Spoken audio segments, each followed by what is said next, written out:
Good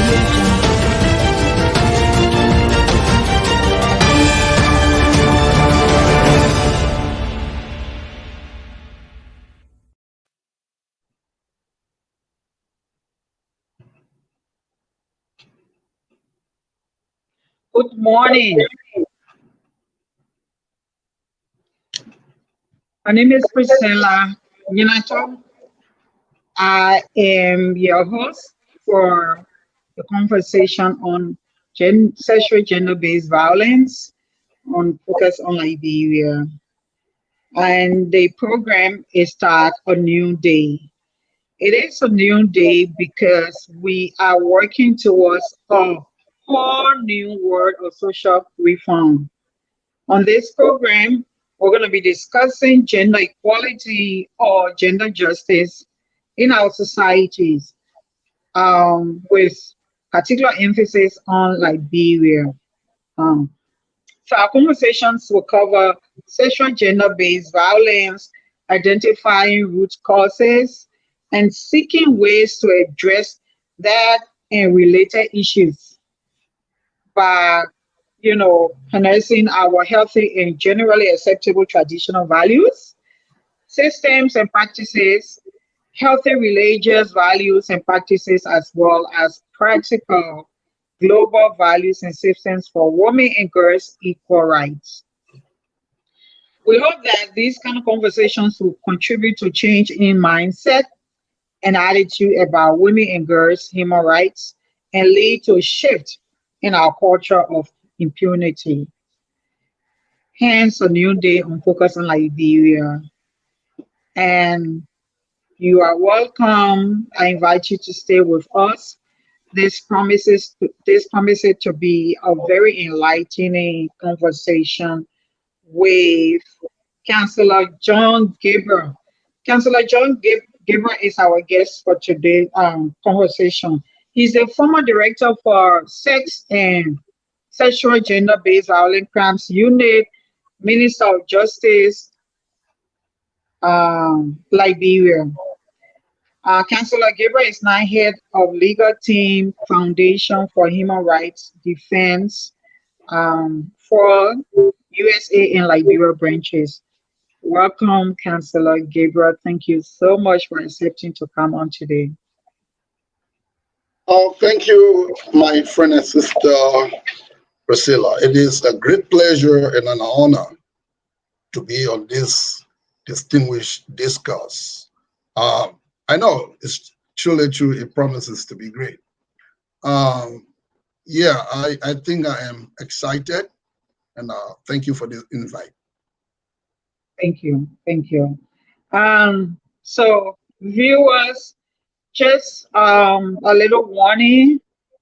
The conversation might be triggering for survivors and victims of SGBV. So Councillor Gabriel has extensive experience in this area, so he has a lot to share.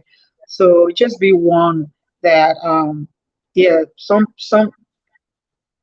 the conversation might get to a point where we'll be discussing really graphic issues. So yeah, just a trigger warning. All right, Councillor Gabriel. So before I ask you to tell us a little about what you do, let's start with what you did before you got to this point. Give us a little more background about your work, your service to the people of Liberia in this area. Well, thank you again. I was in Liberia sometime before 2019, and I've worked all my life since I graduated from law school sometime 2006, and I was assigned as a county attorney by 2007 to Sano County, where I served for like 9 to 10 unbroken years. I've worked in the area of prosecution for the most part of my career life as a lawyer. And whilst going through, especially sometime between 2008 to 2012 and 13, I was able to try many rape cases, and most of which I won. And today, the perpetrators are behind the bars in Sino and Grangide. I also worked in Grangide for a year or two as county attorney, and the records are there. It was sometime around 2014 December when I was appointed as the director for the sexual and gender-based violence crimes unit. At the time, it did not have a directorship. I am the first director of this crimes unit at the Ministry of Justice, a position I served from 2015 up to 2019, before I came to the United States to pursue further study. I came to America, and I was blessed to have gone to school, and I obtained a graduate degree. Though I completed the first graduate degree, I'm trying to pursue another one. The good thing about it is that I enjoy working as director and prosecutor of the crimes unit. I worked with experts. You know, as far as I'm concerned, if a person works in an area for over 5 years, I'm sure we can refer to that person as an expert. There are some of my colleagues who are still there, and most of them have worked, for government in just as sex prosecutor for the most part of their career, life in Liberia. I worked with those people. We were able to prosecute so many cases.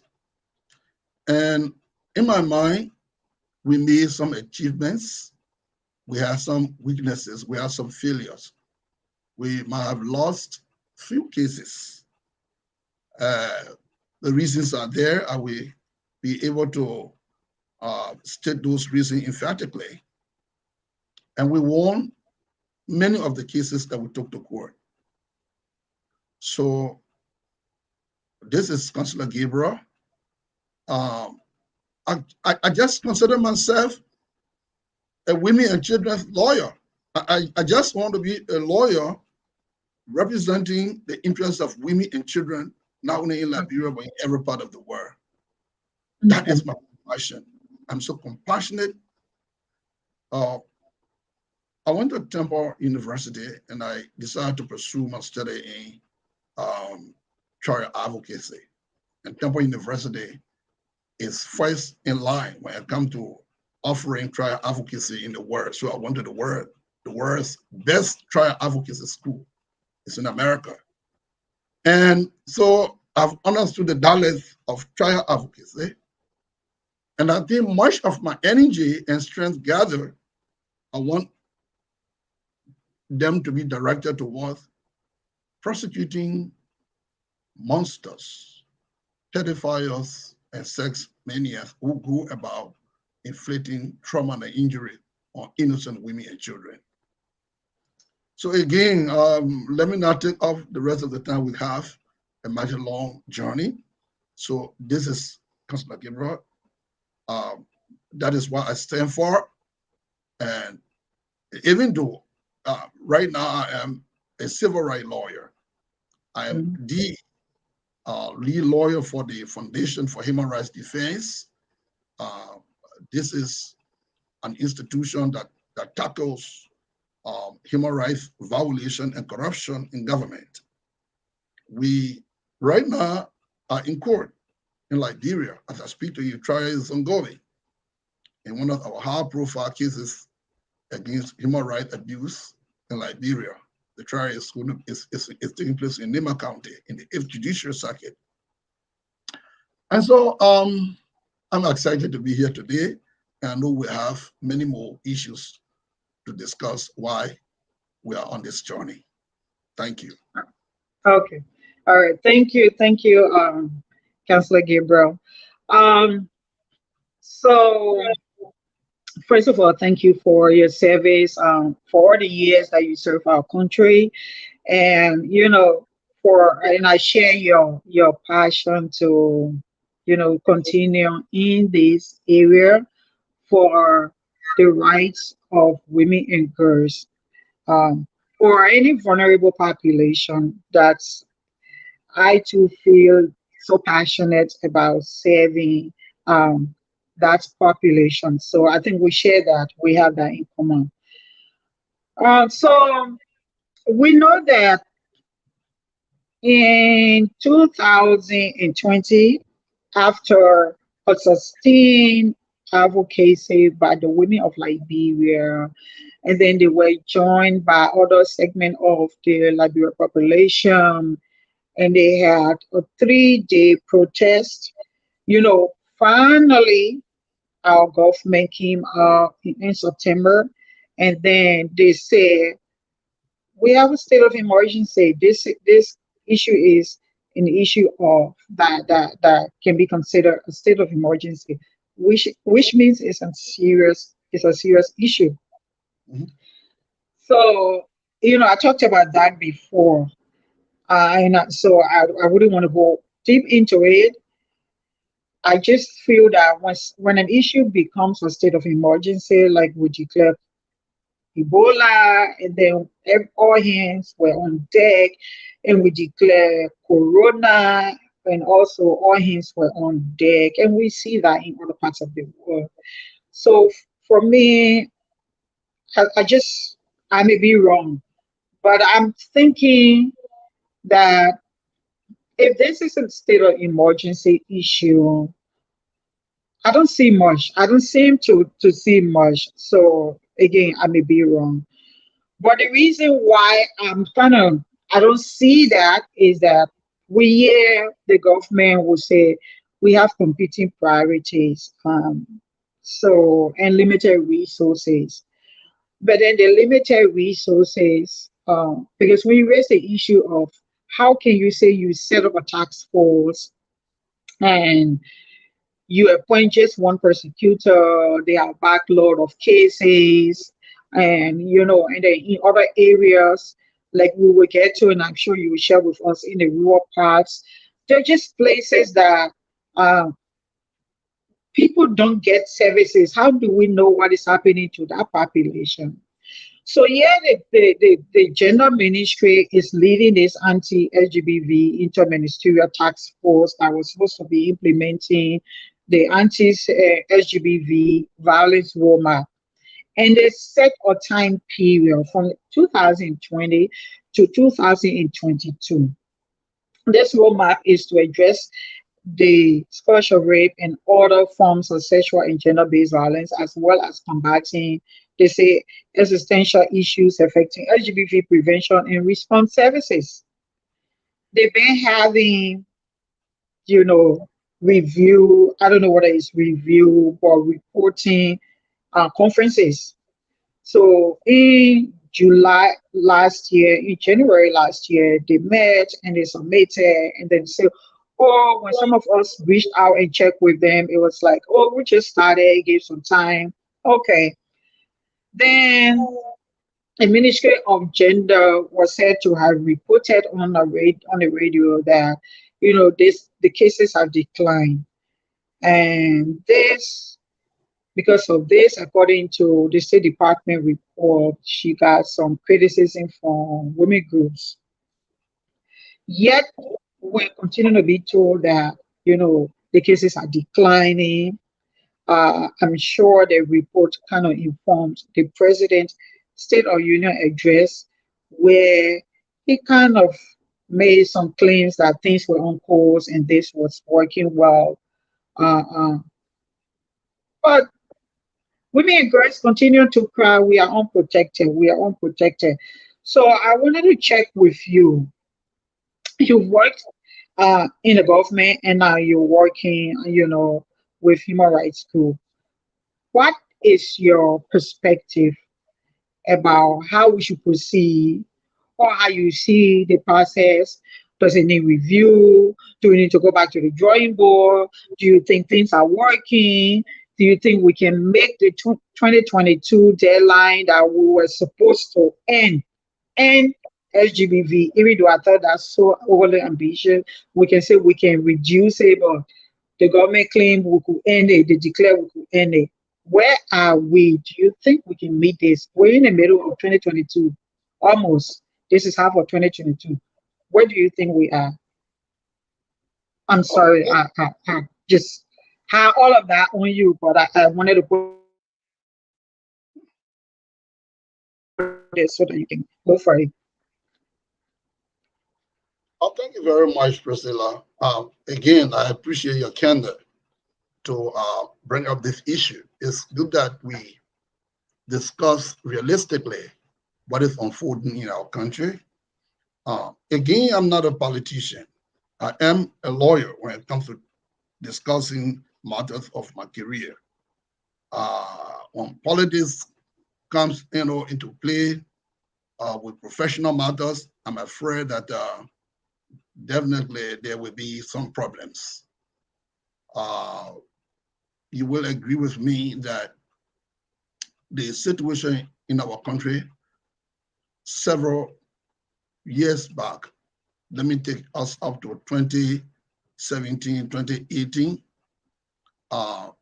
there were international institutions that rated other countries, and for us, we were placed in the red zone. Meaning, we've reached an alarming proportion. Rape was necessary for a full declaration of war to be placed on.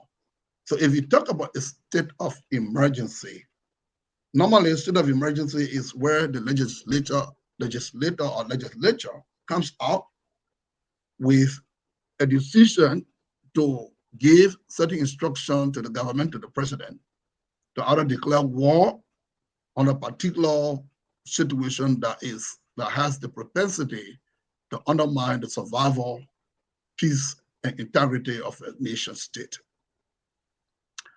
Um, the, the state of emergency that has been placed on the situation of rape and domestic violence in Liberia, I don't know to what extent the Interministerial Council has worked, to the extent that it has been narrowed that rape is no longer prevalent in Liberia.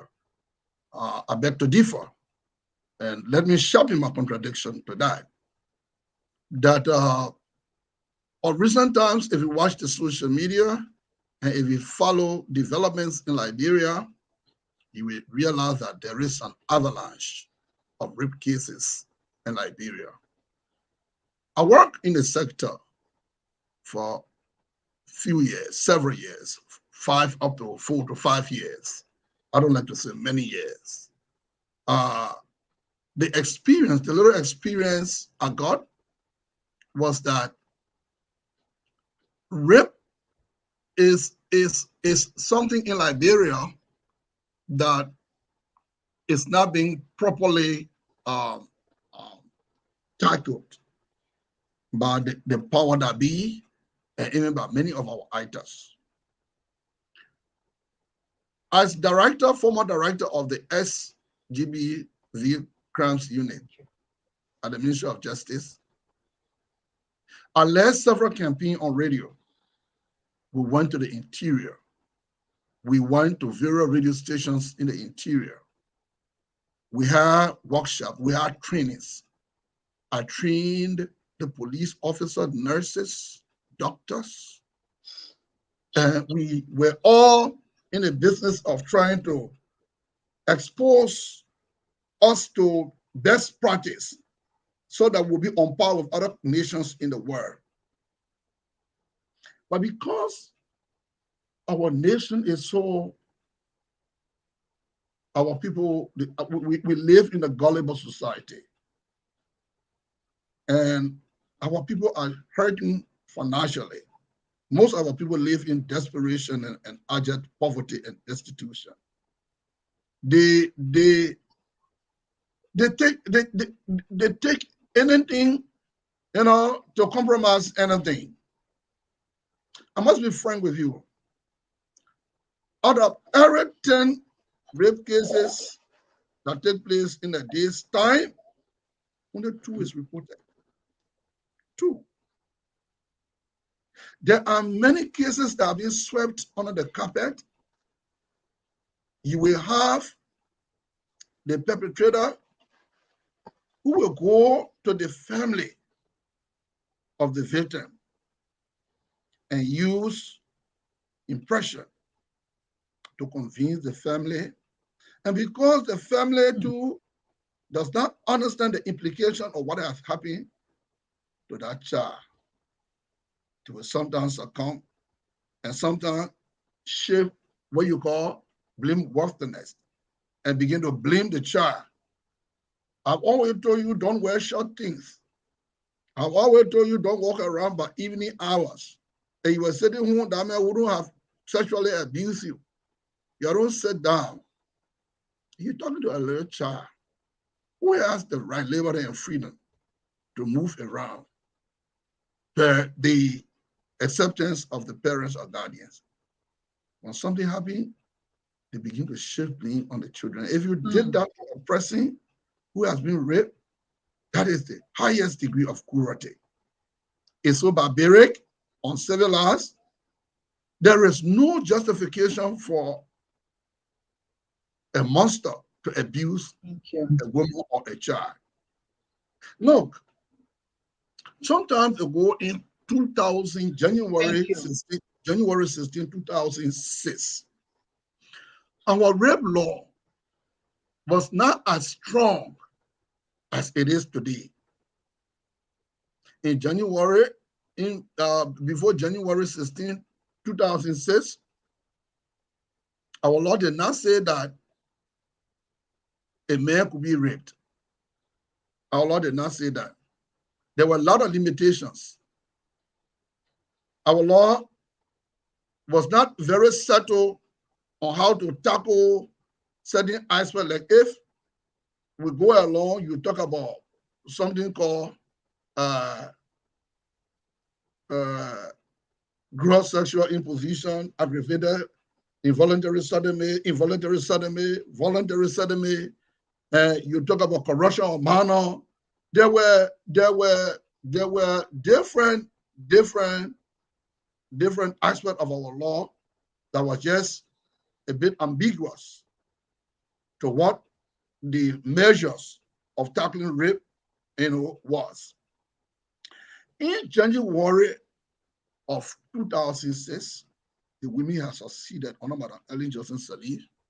Madam Ellen Johnson Sirleaf had done all the bounties in Liberia, for which I too despise her for.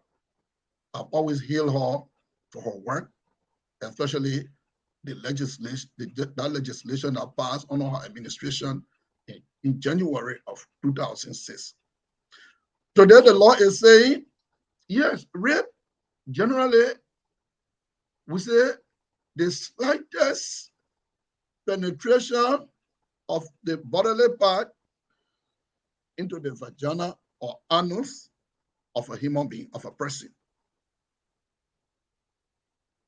So it goes on to say, if a person uses other object or his male organ into an opening of a human being, it is also referred to as rape. There are many people in our country who don't even understand. Sometimes we stand up in the glare of the public to defend rapists. Because the society is so gullible, I'm sorry to say. Give us some instances. People use Look, there are many instances, many instances. There were one at the Nassau Sea. I ran behind a former legislator.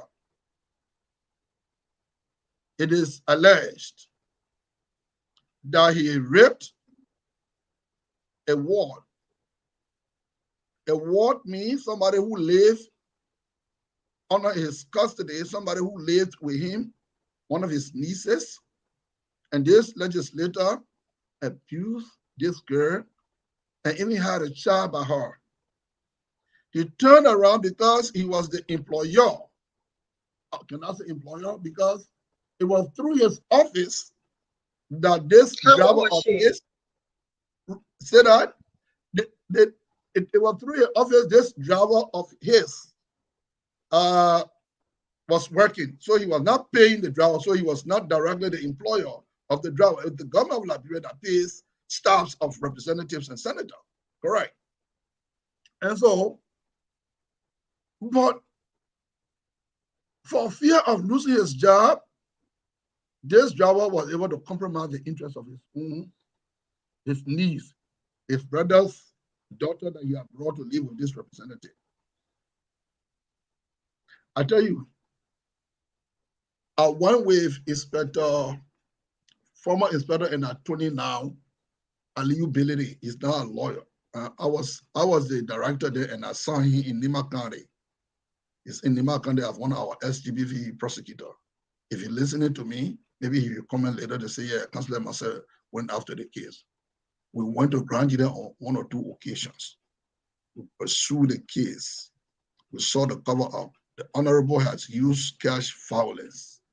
I learned he gave the people some money, and the thing about law, we need to collect the evidence, and we need the cooperation of the victim relatives, the victim and the victim's relatives. But when in the victim and the victim relative themselves were absconding from justice, were fleeing from justice, what else do we do? Today it hurts me. It makes me feel terribly bad as to why that family chose to allow that girl. And know, the thing about rape, it goes along with the victim's like survival for the longest period of time. It is a shock that the person remains in for 2/3 of their lifetime. The person remains in that agony. Every time that picture comes to them, they feel pathetic. They feel, they regret whatever may have been done to them. Rape is a terrible thing. It's a terrible menace. So you will be surprised to know that today, this representative is off the hook. The police arrested him, arrested his wife, but did the victim and the victim relative cooperate with the police? I said no. In Liberia today, there are government officials who are pedophiles, who are loving the children under ages of 13 and 14. Of course, we will come to that. The rape law says that anybody who is less than 18 years of age, the one they call consent power, does not rest with them. If a person is less than 18 years, they don't have the power to say, yes, I agree to have sex with you, or I don't agree to have sex. Their acceptance is equal to their refusal to have sex with you. That is where the law comes in to protect them. So the new law, the new rape law is so good, my dear. It's good to the extent people say it is harsh. I don't see where the new rape law is harsh. If I were one of the judges, I would apply that law to the fullest, and maybe that will cause the situation to calm a little. But we'll come to that again. But our law is clear.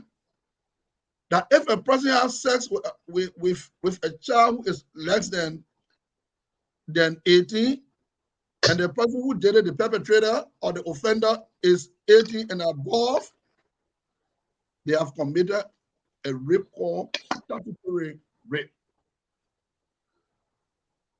If the victim is 18 years and above, the person has committed what you call a second-degree rape.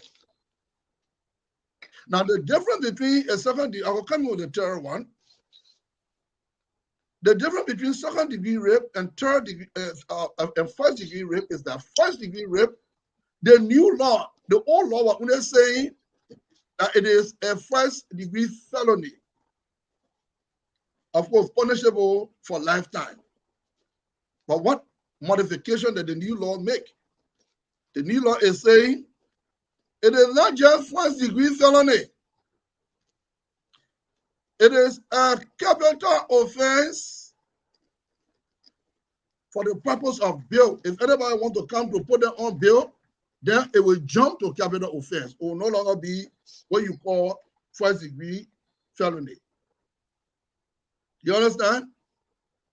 So, under our law, when you talk about first-degree felony or capital offense, the mindset is that the law is clear that capital offenses are not bailable, should not be bailable. Because the Constitution, Article 21 DR of the Constitution of Liberia says that all accused persons shall be bailable, right? Upon their personal recognizance of a sufficient surety, depending upon the gravity of the charge, unless charged for capital offenses or grave offenses as defined by law. So this one part, it works in the interest of the defense. Then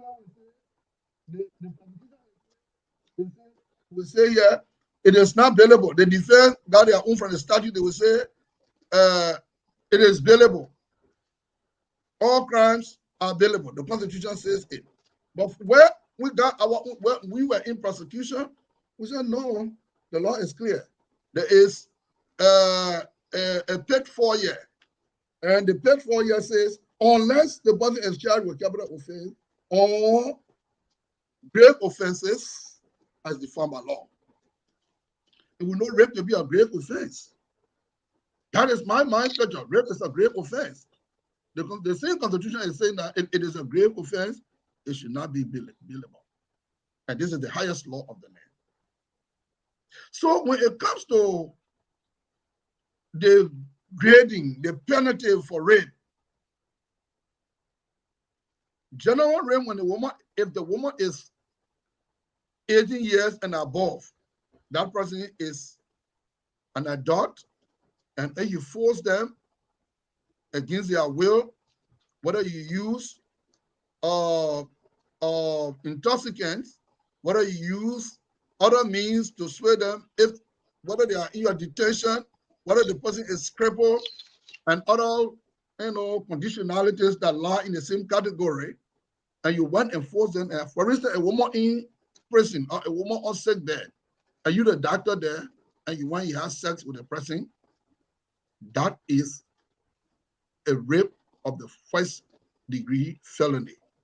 She doesn't have to be, I'm coming to that, we'll come to that again, but the fact is that when the person is 18 and above, the perpetrator goes to jail for not more than 10 years. If the person is less than 18 years, our law is saying the person goes to jail for a lifetime. And the reason why the court will say it is a capital offense, there is a condition. It's a capital offense only when it comes to what? Filing of bill. They won't play down on bond. The law will say, no, there is a capital offense. The Constitution says, unless, charged with capital offense or grave offenses as defined by law. This is a grave offense. We hold a man. And I always maintain my ground that they will not be released. And if the judge attempted, I'm already thinking my judges on remedial process. I don't prohibition of such matter. We went to the Supreme Court. And mostly we won. We won because we knew what we were doing. You see? So the term rape, I've told you about the one you call the general rape. That one I talk about people above 18, women and children above 18. If some other mean by using intoxicant and other, situation that will impair their ability to resist. If you use that, you, the assailant, you, the perpetrator, of course, that is not going to be a general rape. It's going to be a rape, aggravated rape, or some other rape that you use intoxicant to make it to impair the person's ability to resist you. But general rape, under general and normal condition, if the person is just more than 18 years, 70-year-old woman that you force against their will, of course, we'll hold you for general rape. If you didn't use drugs, if you didn't, use ordinary force, threat of weapon, using weaponry, or threat to use weapon, or other means, threat of life, threatening to kill them. If you don't use those kind of means on the person, we'll hold you for general rape. And the law says you should not go to jail for more than 10 years. Aside from that, the two harsher one or tough one are statutory rape, of course, aggravated rape, or rape using other substances like intoxicants to impair the ability of the victim to fight back, to resist and defend themselves. There is one, the last one is called gang rape or conspiratory rape. Gang rape has no age factor. You can be 90 years old.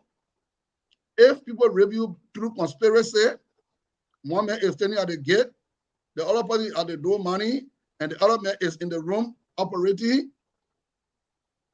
That is a conspiratory rape. That is what we call gang rape. Age is not a factor. Again, that one too, it is punishable by lifetime imprisonment. So statutory rape, aggravated rape, or rape using other substances, lifetime imprisonment. Gang rape or conspiratory rape, lifetime imprisonment. So the laws are good. But our ability to implement these laws is where we have our weaknesses. The inability of the court to act in support of the laws is where we have our weaknesses. Because we learn by example. So, there are people, right? Come in. okay. All right. All right. Come in. You wanted to ask a question? I'd like to come in if you pause. So, that was what we were talking before we came on. Um, when I was saying, is it about the harshness of the law? And maybe it's just me. I have a different take because most times when I hear people like, let's castrate, for instance, because people are hurt and people can be like, let's castrate rapists. And then I'm thinking, is it a harshness that would deter this thing from happening again or kind of reduce it?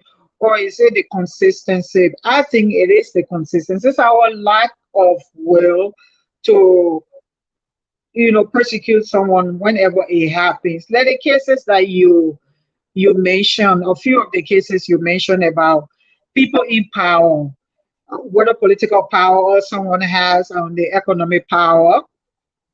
So those kind of people, they go with impunity. So if it is selective, how how are we not promoting it? So I think when we consistent with whether it's just a little punishment, whatever it is, when we're consistent, I think we're going to send a message that this is a society that doesn't tolerate that. But I also get it sometimes when people are frustrated and they say, let's be harsh about this. Anyway, that was just my own take on the whole issue of capital punishment or consistency. So I was going to comment on something else you have mentioned. So when you talk about a representative case, there's a lot of those kind of cases in our society. They play out there, family can afford, so they compromise. I'm not making excuses for family, but this is not a factor that we can ignore. That people don't have economic power. They go, the integrity people are not really going to stand so much on integrity or what is right or what's wrong. And then, but then on top of that, I think more is the lack of knowledge. Because you said, yeah, because you also alluded to that when you said um, people blame the victim, like you should have stayed here, and then we'll ask questions. What about the women who, even in their own home, they are raped, or a neighbor or a guy that you're friends with, and he just comes in and you think that you are just hanging out, but then he rapes you. So then we'll ask him, but why you were in the room with him? So I think it's a lack of knowledge. And I heard you before saying we need to educate, we need to get involved in massive education or the population or the society.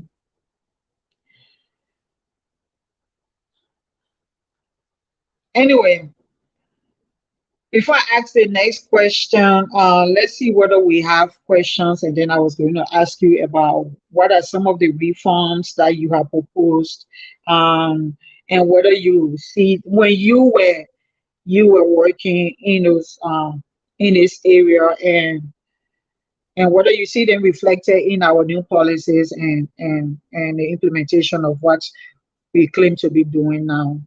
But let's see whether we have questions from viewers first.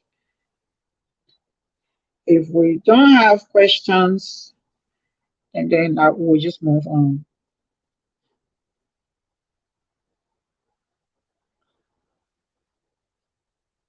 Well,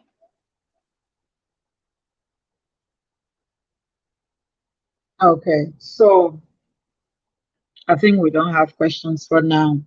So I was going to ask you, okay, so talking about the lack of knowledge, we we kind of need to get involved in education awareness at every level. That cannot be said enough.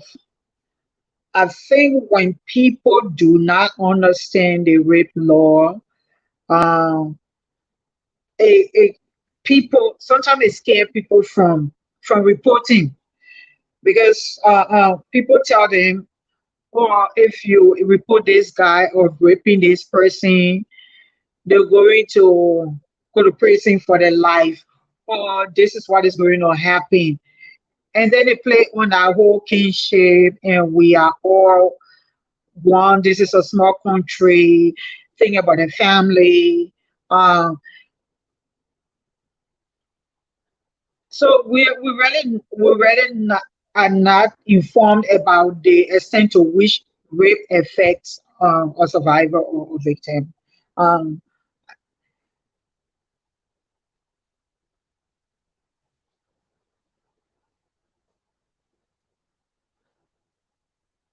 And yeah, this kind of misinformation from the place of lack of understanding, but sometimes it's just this information don't deliberately, so that because people just don't want check and balance, they don't want a society where there is accountability.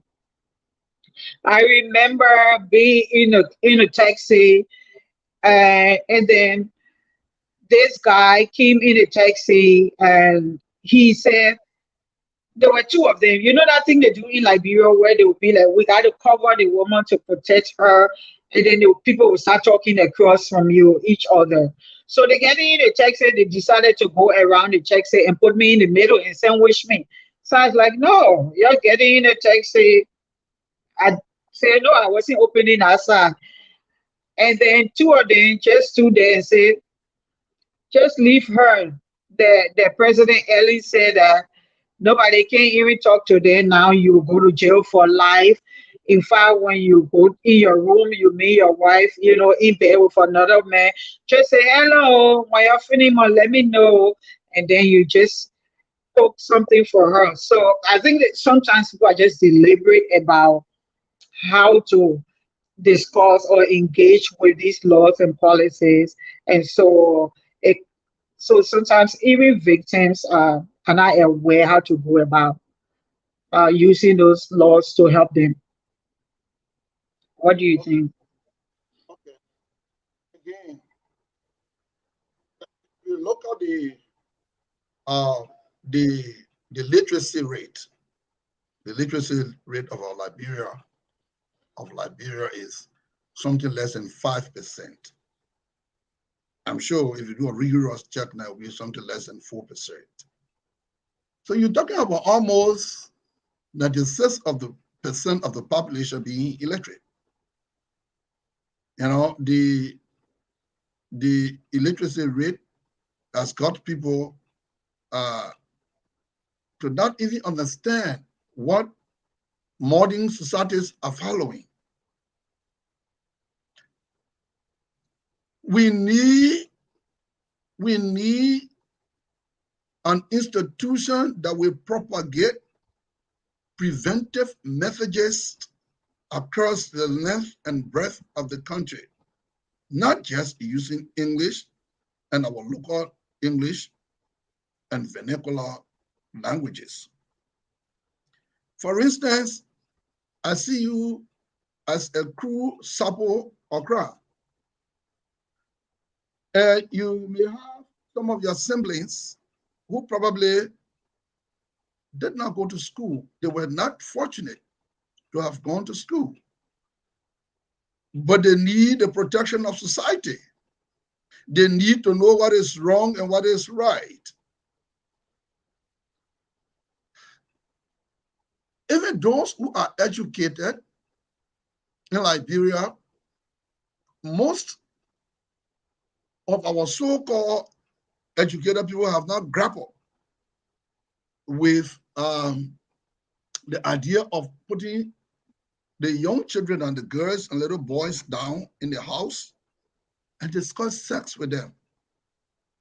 Tell them the good side and bad side. They see it as a taboo. That you, mama and son should not discuss sex, and daddy and daughter should not discuss sex matter. That is no longer a taboo matter. Modern societies require that you educate your people, provide information, and guard your grandchildren and put up your antennas. Put up your antennas, you parents, watching over, serving as watchdogs over your little ones. Oh, and Priscilla, then you lay daughter when she grew up, my own woman, that my wife here. He said, man, come on, spend $1. And he said, go for it. Hey, your uncle gave you something, go take it. That's a wrong invitation. You are inviting into your home a terror, a monster is creeping into your home silently. Rape is normally committed within the family. The other cousin, uncle, niece, nephew, somebody will commit rape. Fathers are prosecuted a father for having sex with a daughter, 11-year-old daughter. Why? Because his wife got crazy, and so there was nobody in the night. He started having sex with his daughter. You know, the late Judge Fire is here. Oh One of his strategies was Cllr. He told me Cllr. I said yes. He said we got guys. The defense will come to us. The defense lawyers will come to me. Director will want to say something to you. I said what? Most of our people have agreed to confess judgment. You know what is confess judgment? They come and say, yeah, we don't want it, but we'll beg you, you reduce the punishment. Our law has room for that. I mean, you reduce the workload on the prosecution, and sometimes we can say, okay, let's say the man has confessed. Instead of sending him to jail for 25 years or 100 years, let's send him to jail for 15 years, 10 years, or 20 years. And that was the kind of appellee will get something other than and punish the perpetrator. Even though after 10 years, 15 years, they will still come back to the society. But then by then, this survivor, victim / survivor would have progressed, would have gone far ahead with life. But let's design some kind of punishment for them.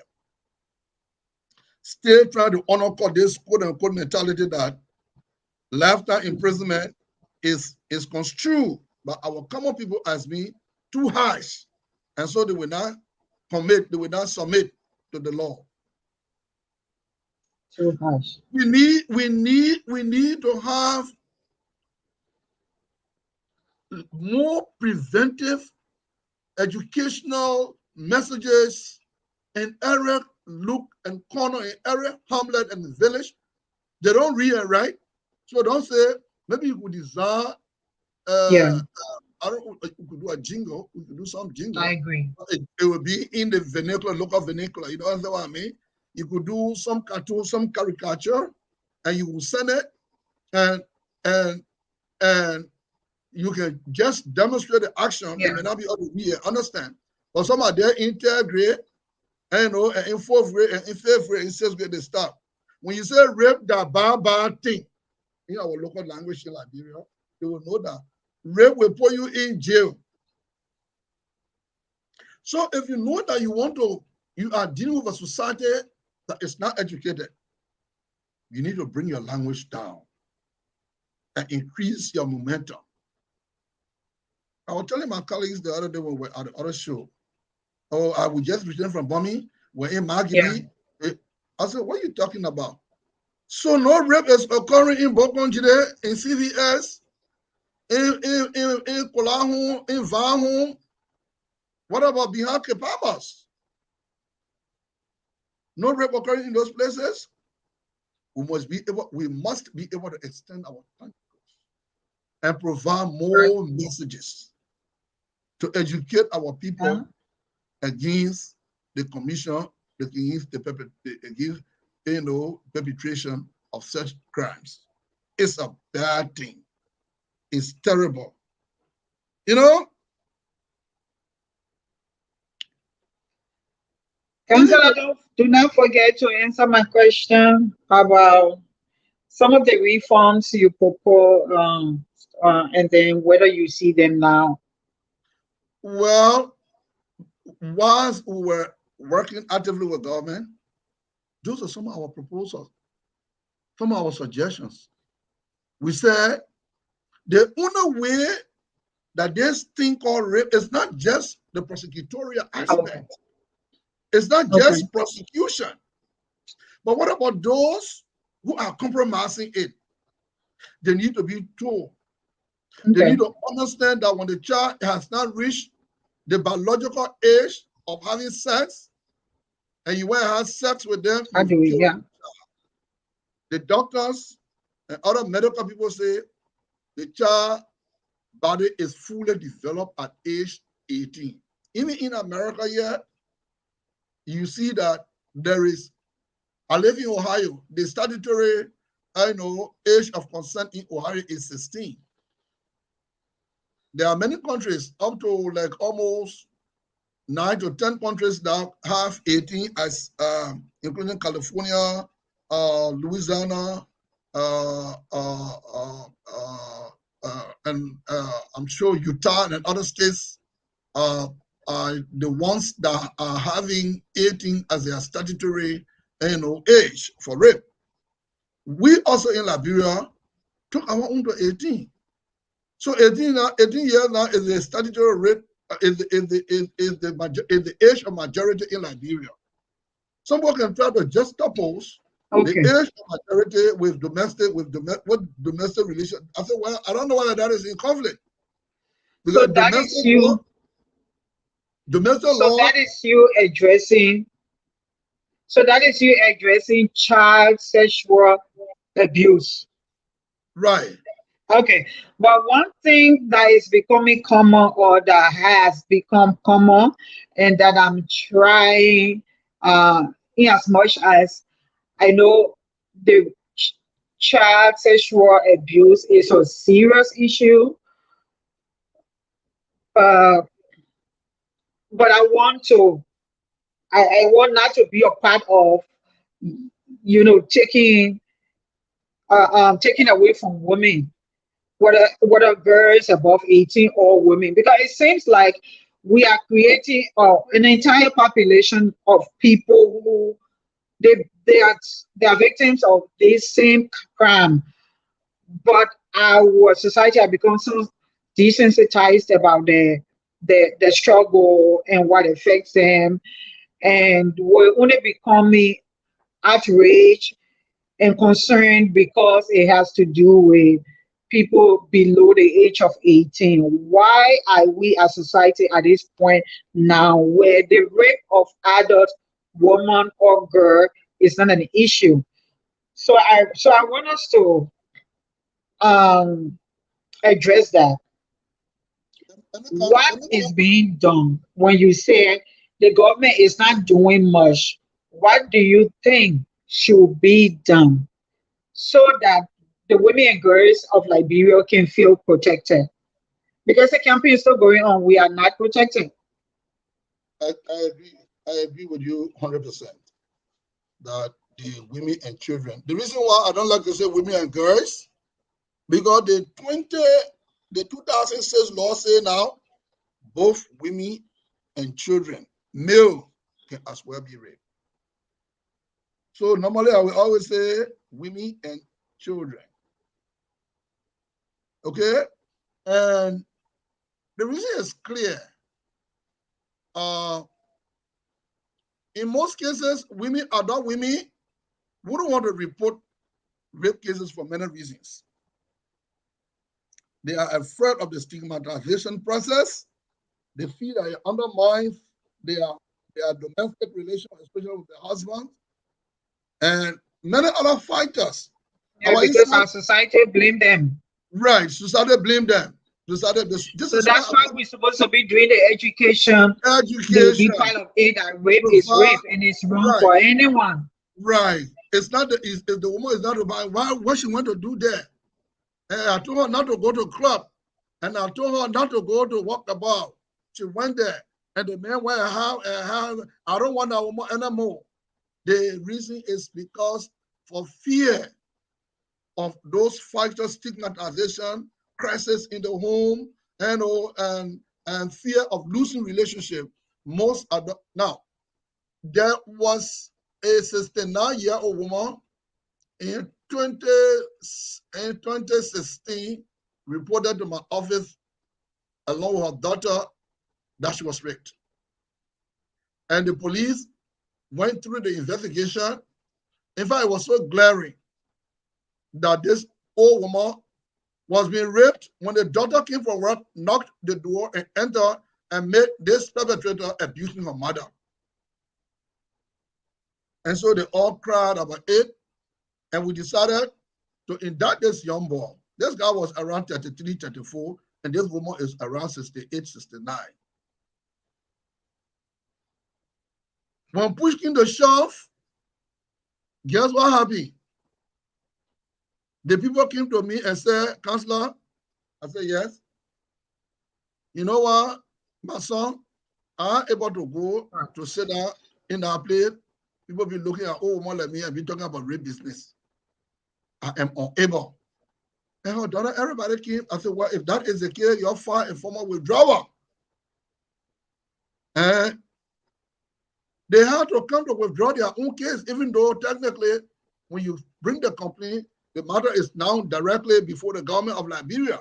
But the government cannot proceed in the event where the witnesses, you as a witness, the government, is not, you are not willing and you are not prepared to go to court to prosecute, especially for an adult person like that. An older woman who comes and say she want to, her pride will be put into question if she went and sat down and everybody looking at her and looking at that label, to have her, she was looking at this stigma that will come upon her, even though we do in-camera hearing at the courts in Monrovia. The zero courts, the SCB courts around Liberia. We do what you call camera hearing. But in our camera hearing, you got court officers who are there. The sheriff will be there. The bailiffs are there. And you understand? And even jurors who are coming to hear the case are human beings who live in the same society with you. Right? So obviously, the woman say, well, this is not an open trial, I agree. But considering the fact that other people will still be in there, they will see me. And so I am not prepared to go for this trial. And I told her, if that is the case, she needed to file a formal withdrawal, and I discussed it with my bosses. The bosses said, well, if she's not willing to come to court for her age, she's 69 years old, you can pester her to come to court. And so that case was just stayed for some time. We enter something you call knowledge prosequa. Knowledge prosequa is that government say, look, this case here, we drop it. We don't want to let them. Yeah. Yeah, Councillor Gabriel, and I agree with you. But that's why I like when you said something, when you said it's not enough to just for the government to just focus on the persecuting people. There's more that needs to be done around the issue of rape. Right. She was just responding to the society. Right. We need to destigmatize rape. Rape should not be a victim's fault. So she responded to a society that will blame her, or a society that is going to minimize her experience and says, or just dismiss her experience and say, a full grown woman like you, or just laugh about it. Do you know people laugh about joke like AIDS, or the joke? I mean, rape should never be any joke matter, but people do that. So she just responded to her society.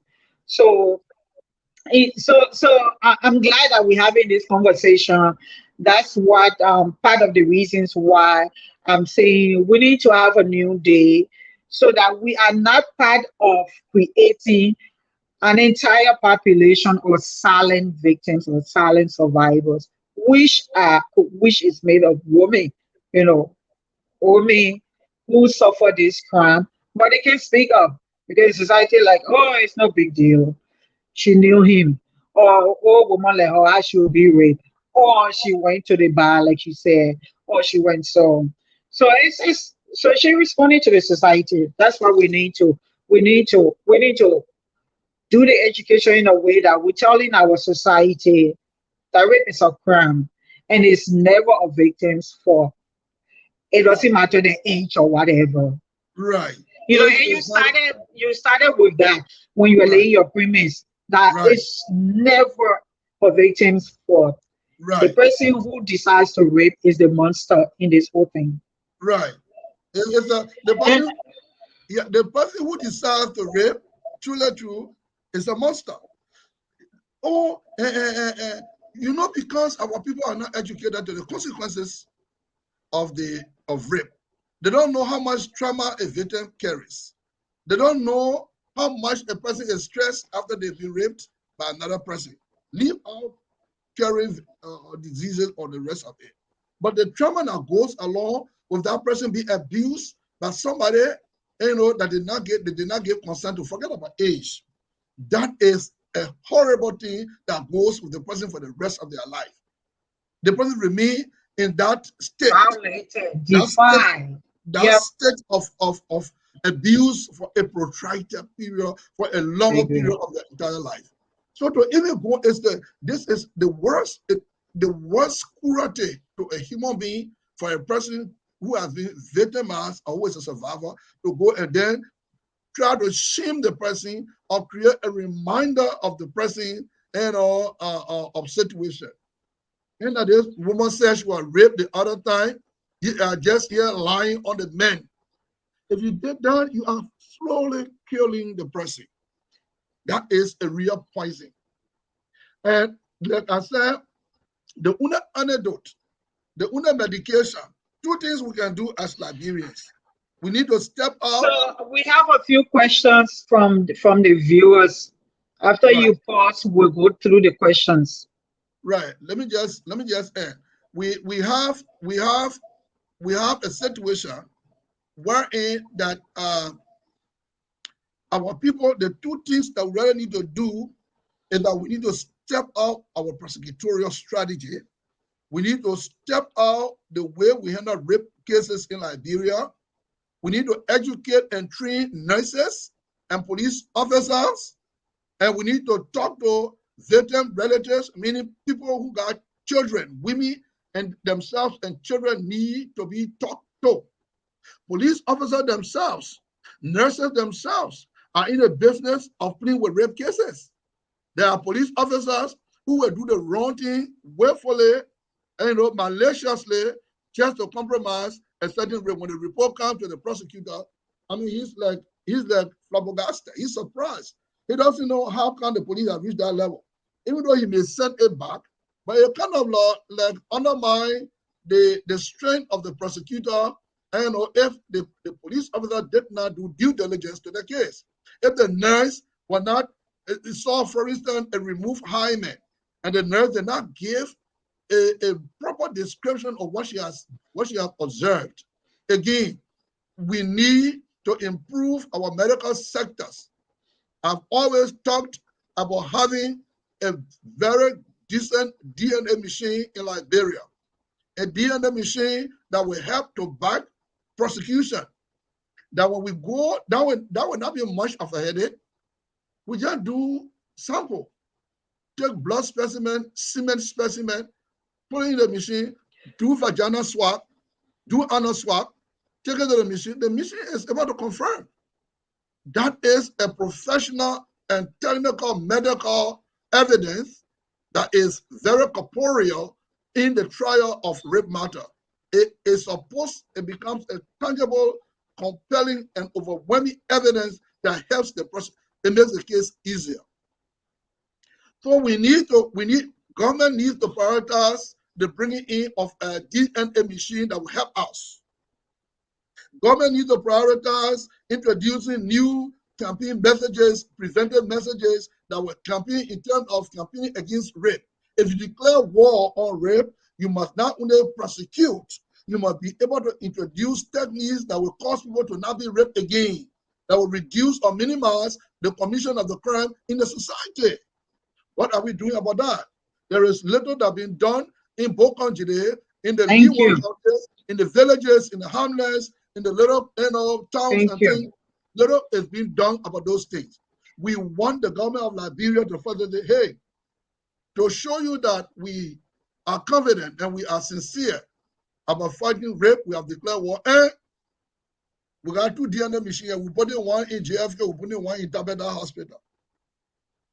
Even though those are 2 centrally located points, people around the country in the Leeward can converge. We can go, prosecutors and other people will go to Tabeda to go and submit to the DNA machine, and we got to find medical practitioners who will be able to interpret the meaning of the result from the DNA machine. But most of our work over there at prosecutor is just on the basis of evidence not really credible. The good thing is that we are in a society where everybody is against rape. Many persons, especially within the intelligent community, are against rape. But others are there. When it comes to the practical aspect of the law being the law, what it is, some of our cases that we can even win at the lower courts, if we went to the Supreme Court, if the defense was strong enough and they took a matter to the Supreme Court, those results will be overturned because the evidence will not be so compelling and strong enough. So in order to give us strength, give government strength, prosecutors strength to fight, why the media community and other communities, civil society organizations are involved with government got its own task force set up, involved with provide, and it's not just about prosecuting these people. It's about creating the awareness. And our key awareness should be preventive messages, education, guiding the people, telling the people what rape really is. What do you mean by rape? People don't know what to call rape. They don't even, one chief army in Nima. Yeah, the chief army in Nima, Councillor, So when woman be 12-year-old, if she can do man and woman business, No. I said no. He laughed, quack, quack, quack, quack, quack, quack, quack. And I started all the way. I tried to confuse. I hear it, but I own you're talking there. Our Liberian way of saying it. So it is still an alarming. Rape is still alarming in Liberia. What government is seeing So you see, is just a minute portion, 0.001% of what is being reported in terms of the commission of rape in Liberia. Small. The one that you go to the police station and not be reported, I'm not counting that. If you count that, it means that a lot go to the police station, but they don't count. The police officers themselves are acting as judges. They're acting like court officers, compromising the rape. Nurses themselves, without doing much, ain't paying attention to the victims. And when the case goes, they just, oh, but there's no penetration. I can't know what we do. I say it is not in your area to decide whether there was no penetration. Let the nurses, let the doctors say it. And even if the doctor say it, submit a report to the court. The prosecution will use his professional judgment and will know how to proceed about it. And will know how to handle it. Rape is a very delicate matter. Rape is I mean, the only difference between rape and murder is that you are taking away the life, you are taking the life of one person, and the punishment for murder is life. Okay, is death. Life and death. Rape too is life. Life means you go to jail for the rest of your life. physical. Yeah, one is physical. Right.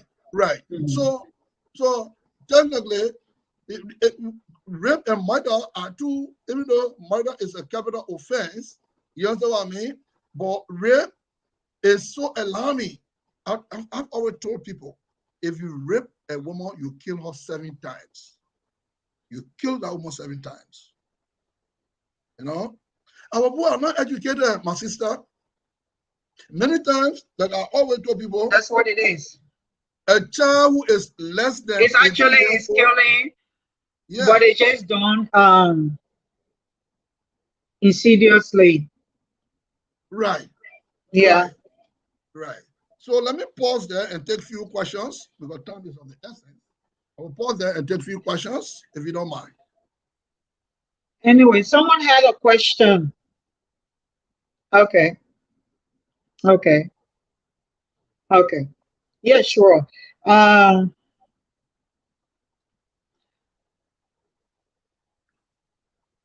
So if we can get the questions on the screen, I'm going to read John Sumo question from here. It says, Jones, I was asking, can a husband rape his wife, sir? Well,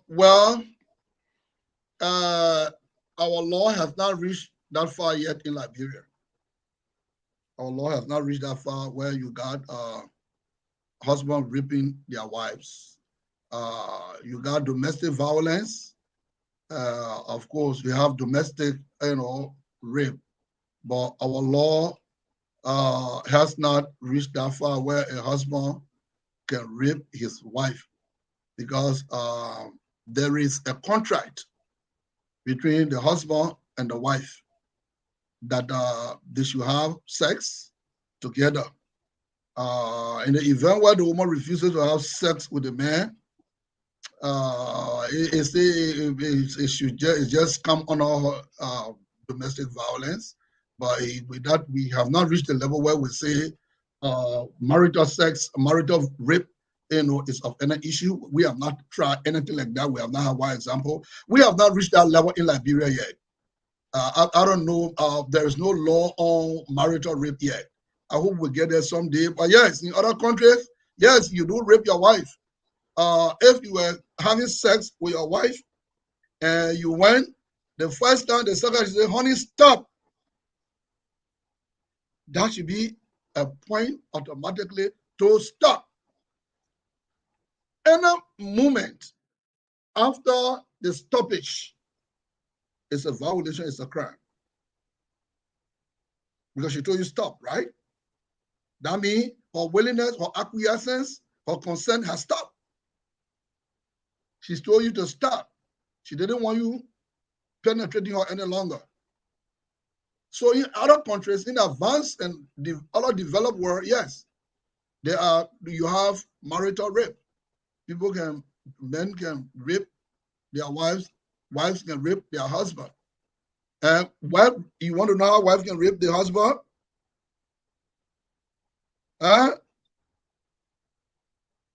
Hello? Yeah. A wife can rape the husband as well, right? Because we say anybody can get raped. So what if the wife took intoxicant, put something in the beer and give to the husband and he passed out and she used sex toy on him? Does she not rape him? She has raped him. Or used foreign object on him in her anus or so. She has raped him. So a wife can rape her husband, provided, but it's not in our country, Liberia yet. We have not reached the level. I have not read any law of anything called marital rape. There is no case I've heard all the time of practice law where a man raped his wife. I don't know which corner of our law is hidden in. Okay, thank you, Councillor, for addressing that. So rape has to do with power dynamics. The issue of rape has to do with control. So there wouldn't be rape if there is consent. So wherever there isn't consent from both sides, there is a power indifference or imbalance.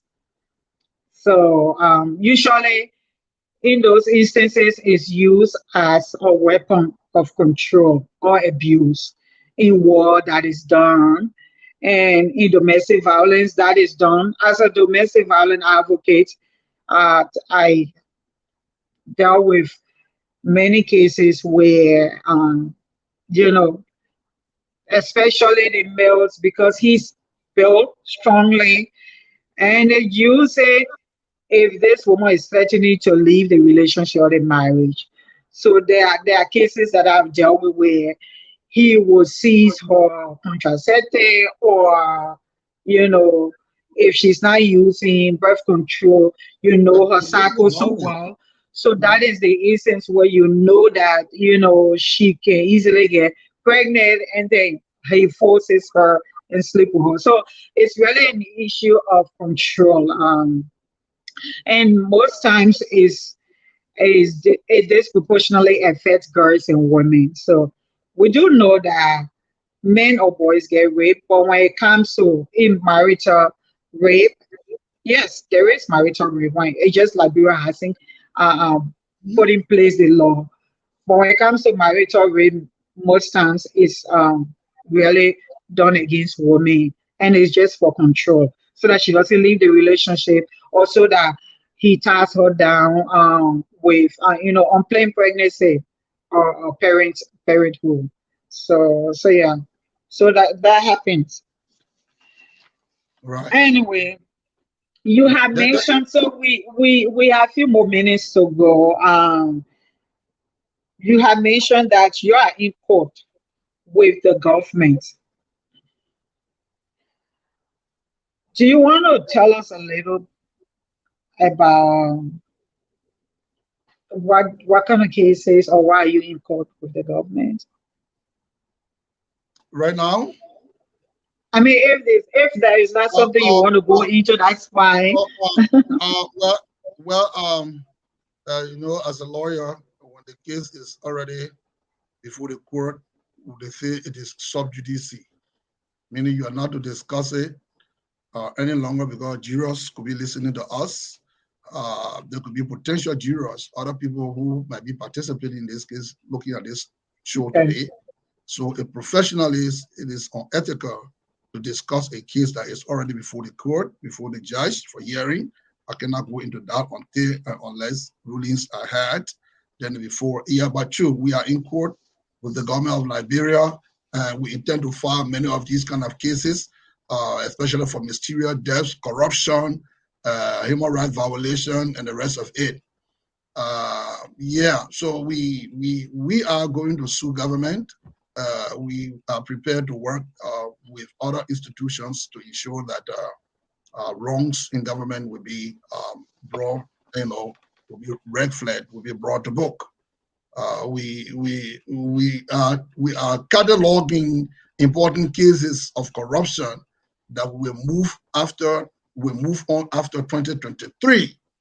There are individuals that we cannot hold now, but the statute will run, especially so for theft and other related things, will run after 5 years, 5 to 10 years. So I'm sure 5 years. So after that, we will not allow the statute to run. We'll move, after some of them and make sure that they are arrested, tried, and prosecuted for crimes they have committed against our people in Liberia. But look, as I said to you, I have the passion to always be in the courtroom against monsters who abuse women and children. That's just my calling, and God be my strength. I will always try to cooperate and work with, even as though I'm a civil rights lawyer, but I will never go to court where somebody is glaring against a woman. Even as a private lawyer, I would never go to court. One of the cases that when I was not a prosecutor, I didn't take preference in was something you call persistent non-support. Persistent non-support and divorce cases. I'm not a divorce case lawyer. I don't like to go that route because I know what happens when a woman is divorced from her husband. I know the consequences that follow, especially in most third world countries. I know what happens when a woman takes the man to court for persistent non-support. Then you see some lawyer will go and stand and defend the man against the woman and the children. And you see the children standing all hungry. And the man is there defending, that lawyer is defending that Cllr man who doesn't want to support his children. I've never taken such a thing. My compassion is always to protect women and children. They are my pepper bushes. They are my love. I like to always take care of them. When something hurts a woman, it touches my nerves. I want to ensure that they are always protected and taken care of. I love the women and children, especially of Liberia and all around the world. It is my hope and aspiration that someday I will have a law firm that will only protect the interests of women and children in my country. So, that is where I am. With all my education, all my legal training, I'm going to get the master and other advanced degrees. I wish to learn it out. Do you say, can you identify exactly where you got that passion for women and children? Was it from your time as prosecutor, or have you always? Is there something that happened? I'm asking because sometimes people want to have a personal story or experience before they feel for other population or another gender, especially. I mean, sometimes men, even though some men, they just normally or naturally say, no, I feel this way about this population, even though I'm not, for instance, even though I'm not a black person, but I'm passionate about equal justice for black people, or I'm not a woman, but I do not like for women to be mistreated. And then most people, it can be because either my mother were in a situation with my sister, a personal experience. So what is your story? Is there any? Well, yes. My first story is that I'm somebody who used to love my mother. My mother passed some time ago. I love my sister. I have only a sister, and my other sister passed a few years ago, 2019. And right now, I have children. I have a wife. And if I just saw one little child hit by a motorbike, if you were to just observe me, I would go in the corner and sit and cry. If I saw a woman being beaten by another man, I can almost want to jump in the fight to defend that woman. I don't know where it came from. But what triggered it most, and I hope you wouldn't cry if I say it to you. I hope it wouldn't play with you. I went to Nyenator Point. Okay. Nyenator Point is a certain part of Sano County where the deceased was a 9-year-old little girl. The story was the little girl and her brother had gone on the beach, to I attend it. heard you told that story before. You don't want me to say it because it's, No, go ahead. and the brother, all of a sudden, Marco Nangbe appeared. The sister was on the No, other go ahead. side. Go ahead. And when he appeared, he grabbed the victim and he started to abuse her. And so the brother who was sitting on the other side went and hid himself. He listened to the conversation. He narrated the eyewitness account of what happened to his sister. The little boy began to say, when he abused the little girl, he told her, when you tell anybody, I will kill you. And she said, I will go tell my mom. She said, oh, you will tell your mom? He said, yeah.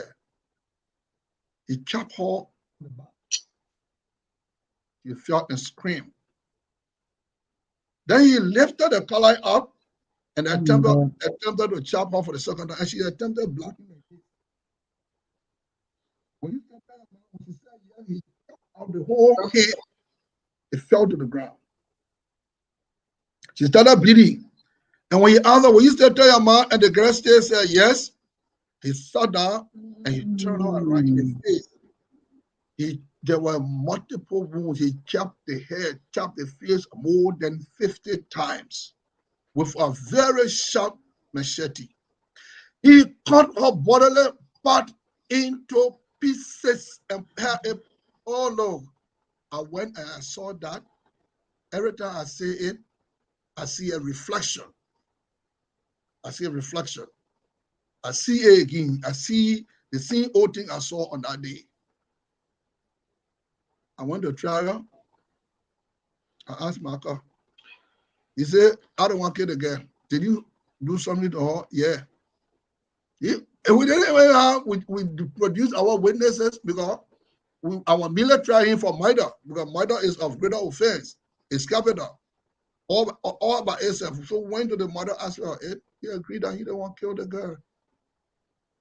We brought witnesses, the witnesses testified because under our law, even if the defendant say, yes, I did it, the law said you must produce witnesses. That statement the man made is not on record.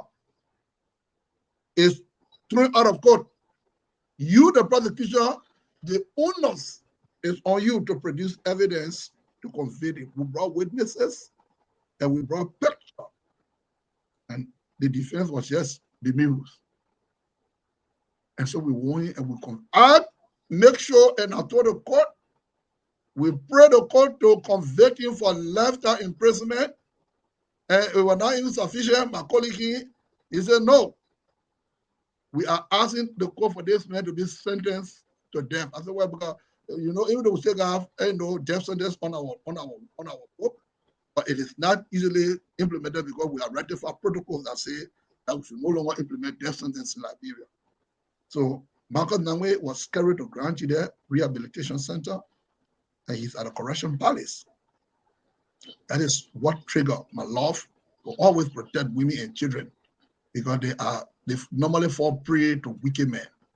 Monster will always use different means, to get at them. That's how much I have compassion for protecting women and children, not only in Liberia but all around the world. It is my belief that other men are like are wicked. They come in your home with sinister motive. They will lure your children into liking them. The next thing, your mom will get full, to say the Liberian way. They will abuse your children and they will do all sort of wickedness. And because the society is gullible and illiterate, they will not look at what a man has done. Especially say the afterlife of the survivor, the after incident of the survivor, rather. After the incident, and the survivor tried to press on because she needs to go on with life. Maybe she gets married to another man, and the man is still languishing behind the bars. The next thing is that, look at her.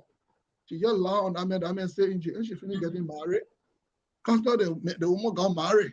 I see, and you see women in such a discussion. Women of Liberia are in the business of protecting wicked men. They will protect wicked men against their fellow women and children. Yeah. That is wrong. We must educate the people. And the only reason why they are doing that, I don't blame them. They are acting in what? Unfortunately. In ignorance. They don't know. Nobody has told them. Nobody has educated them to the point where they will say, oh, yeah, I see why. Hey, my papa, we didn't know.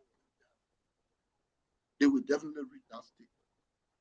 So I am of the belief that our society will develop, but until we can take greater approaches towards more preventive measures, more education, using our vernacular languages in spite of our lack of education, that because the woman is not, or the society is not, the poor are not educated, and so we should what? Should not provide them the information. They need the information even in their vernacular languages. If the Basa woman who cannot speak Basa, go and speak Basa to her.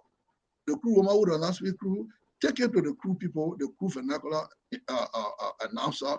Let them announce it in vernacular. Let them go to the villages. Let do it. Let government come in to do it in a way like you provide civic education. Let it be one-on-one. Go in the community, give leaflets, sit down with them, have a palaver or discussion. Let it be a year of special team, a year or 2 or 3. We just basically will provide education. Go and have one-on-one discussion. Speak crew, speak Lama, speak Bella, speak Bandi, speak Kissy, speak Gio and Mana, and educate the people. That will help. In my mind, we'll take a step forward. We'll leapfrog. We'll jump ahead. In the absence of that, we will remain in the same place and just be turning around. And we just be turning around and we will continue. Look, in Maserado, every day when we prosecute 3 cases, 9 will come the next day. Why? Because Monrovia is densely populated. When you say 5 person in jail today, they will say they call around because there are 10 courts around Maserado. Each court will say there are two rape cases. Of course, it's 2 down 10, 20 cases coming the next. You just consider 5, 20 will come. So the rape prison is so packed. People lying there in hammock over one another. Still, there is no sense of remorse for people to know that when you rape a woman, it's a big trouble. So let me give you a chance to see whether you got further questions. It's wrong. Yeah, we need awareness and right. I'm going to read comments quickly so that we can end. Ah, yeah. Ooh. Anyway, let me just read the comments. So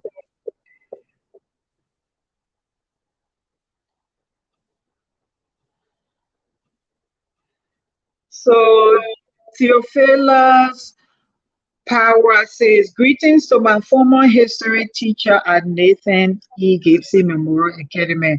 Honorable Gabriel, glad to see you on the show.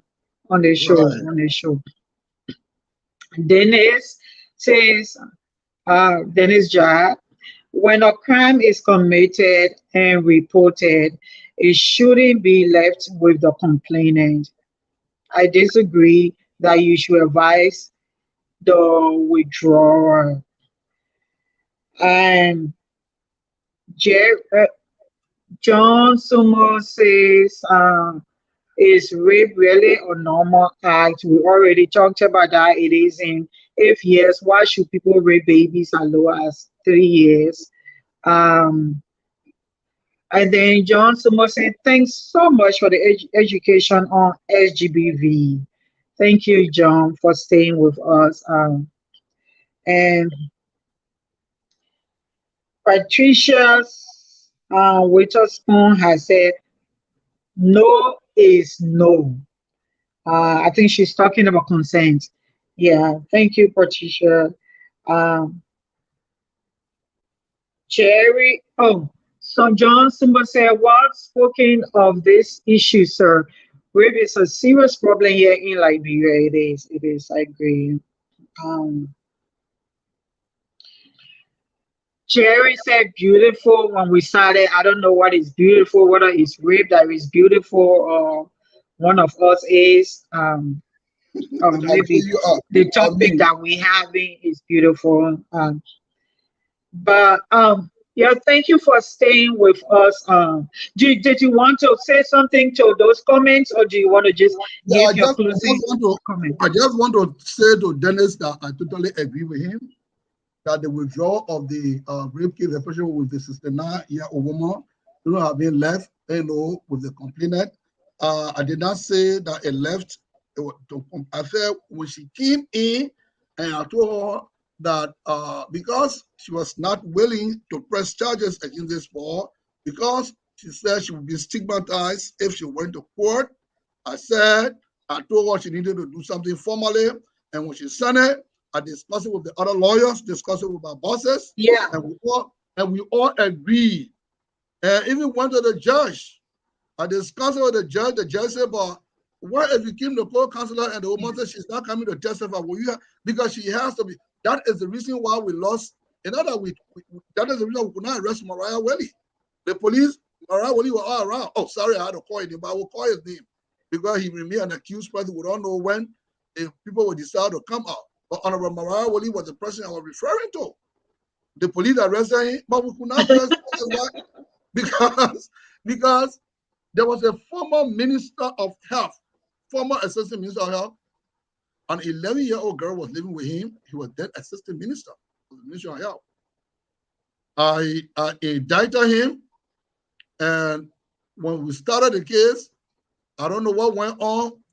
He obtained a bill, and that was a very big issue in Liberia. He obtained a bill. I think the case went up to the office of the president, and some lawyer from the president's office came to me. Oh, the president is mad at you because you sat there and allowed. I told him that I do not control the decision of the court. The court decided to grant bail. We had a motion, and we filed a resistance that that they should not even grant the bill. Besides that, the motion we filed, there was no discussion. Motion hearing did not take place. All of a sudden, we heard that courts normally do those things. You got to be strong as a prosecutor or as a lawyer. And we had to take the judge up on certiorari. And we told her, and she was corrected, and she accepted to rearrest the defendant. When we went to rearrest the defendant, he took to flight. He fled the country. He left and went. Some people say he went to Sierra Leone. Today he's a fugitive.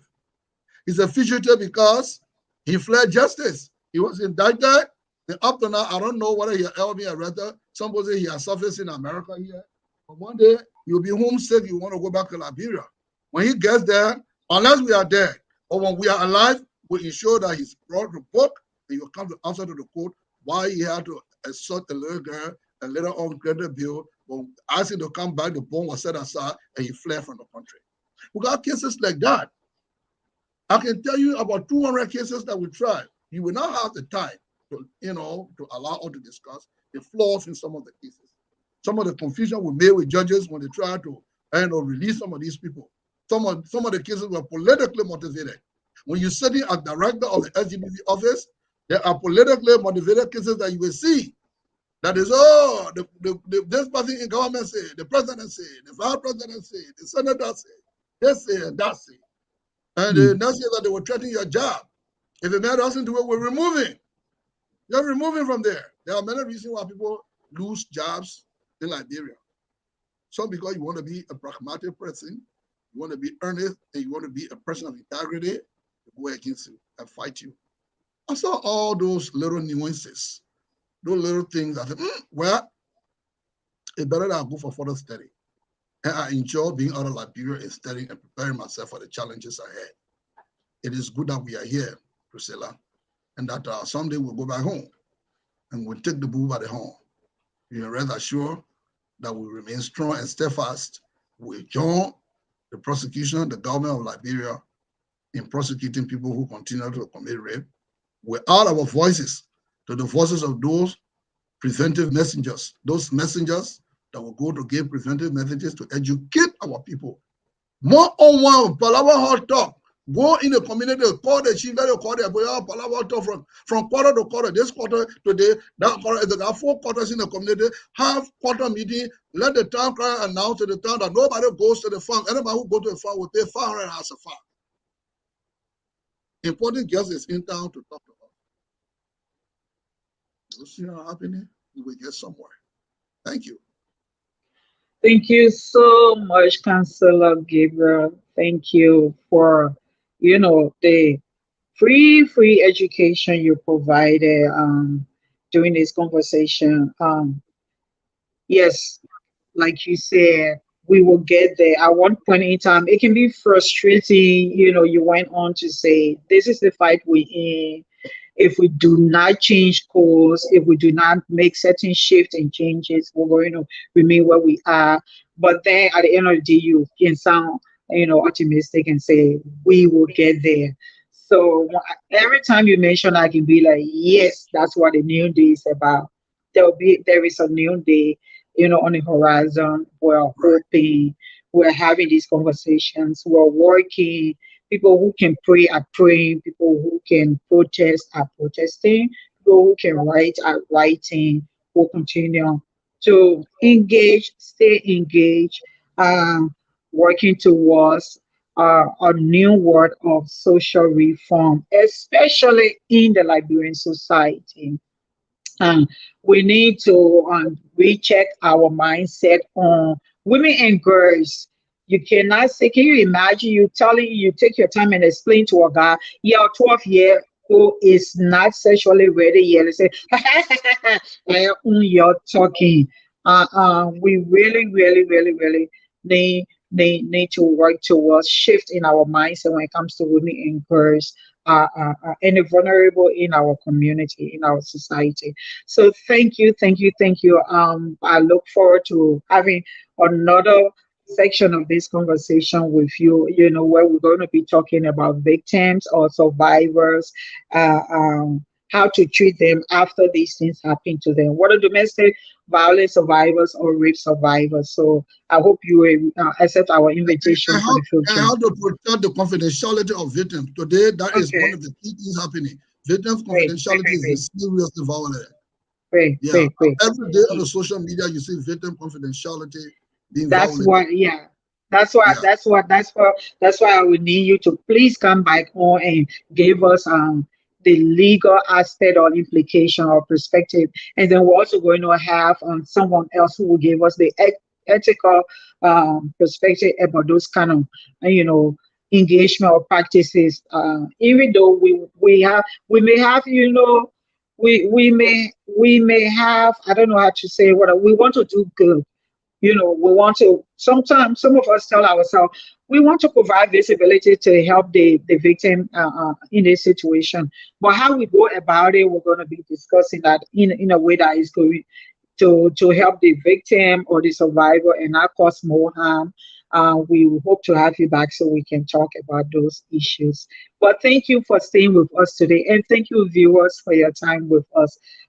We hope and pray for a new day. This is a platform where we interrogate our practices, our mindset, the things we believe in, why we do the things we do, why we accept the things we accept, whether socially in our social culture, whether we believe from religious background, tradition, what we consider tradition. We're going to continue to be interrogating these kind of practices and mindset and see those how it affect them. So yeah, thank you. Talk to you next Sunday.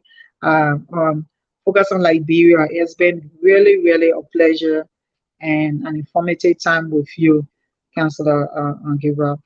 So thank you, folks. Talk to you next Sunday. Bye.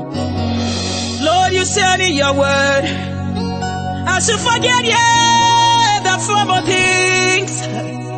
You said, behold, you are about to do a new thing.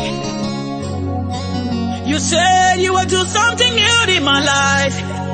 All the eyes of them that see it were marvel, but my enemies are shame, Lord. Please give me a new day. Give me a new day.